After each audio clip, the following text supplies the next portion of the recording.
Good evening, folks. Rob with you here. So what I want to talk about tonight is this will be Debunking Catholicism and Love, Part 8. And what I want to talk about tonight, well, at least it is tonight where I am, of course, which is why I'd say it, here in the beautiful city of Hamilton, province of Ontario, country of Canada, in the North America. In the Americas. North America. There we go. In the world. Anyways, what I want to talk about today is Debunking Catholicism and Love, Part 8. This will be. And so what I'm going to talk about is my issue with Catholics having Jesus on the cross.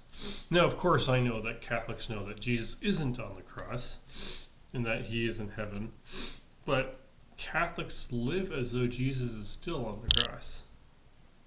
And by that I mean Catholics think they have to do all kinds of things in order to stay saved, which of course would be the same, and effectually the same as Jesus being on the cross.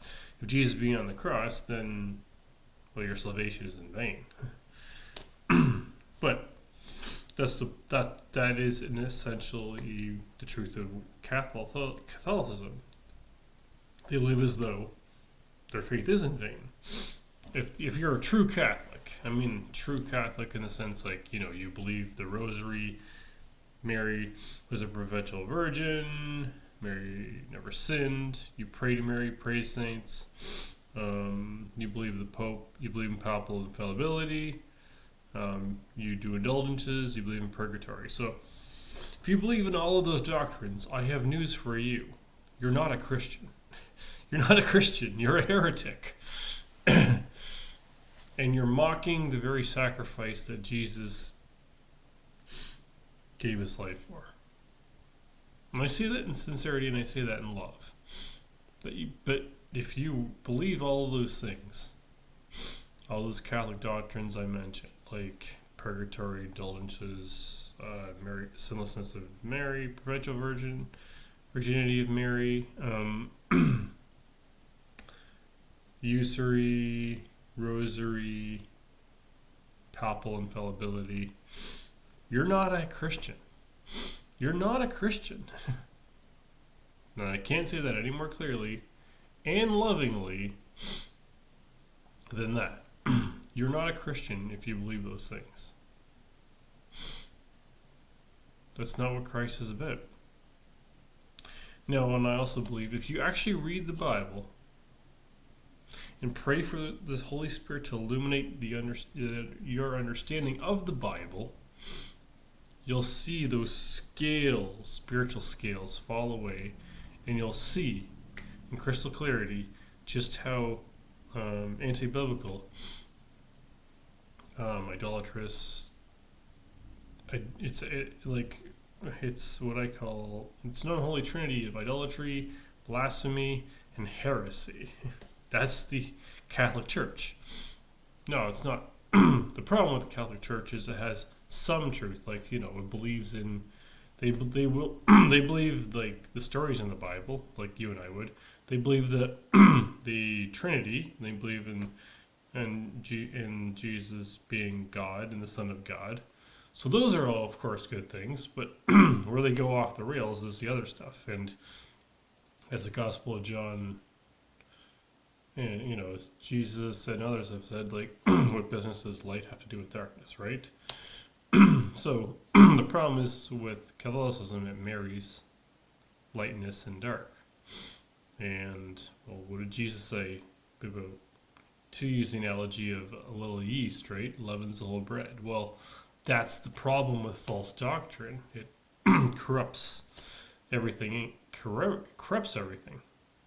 That's why I do these kind of videos, with atheism and Catholicism, is because I want to expose the corrupt nature of what it espouses.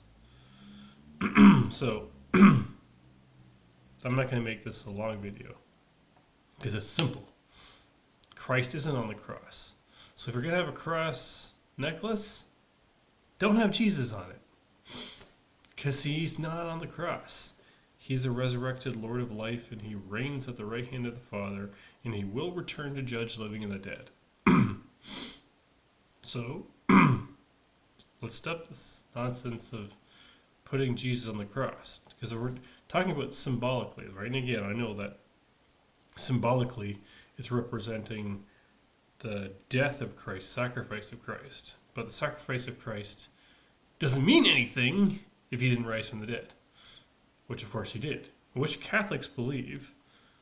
I believe that, obviously, Catholics believe that Jesus rose from the dead and is the Lord of life and reigning at the right hand of the Father and will come to judge living and the dead and will return.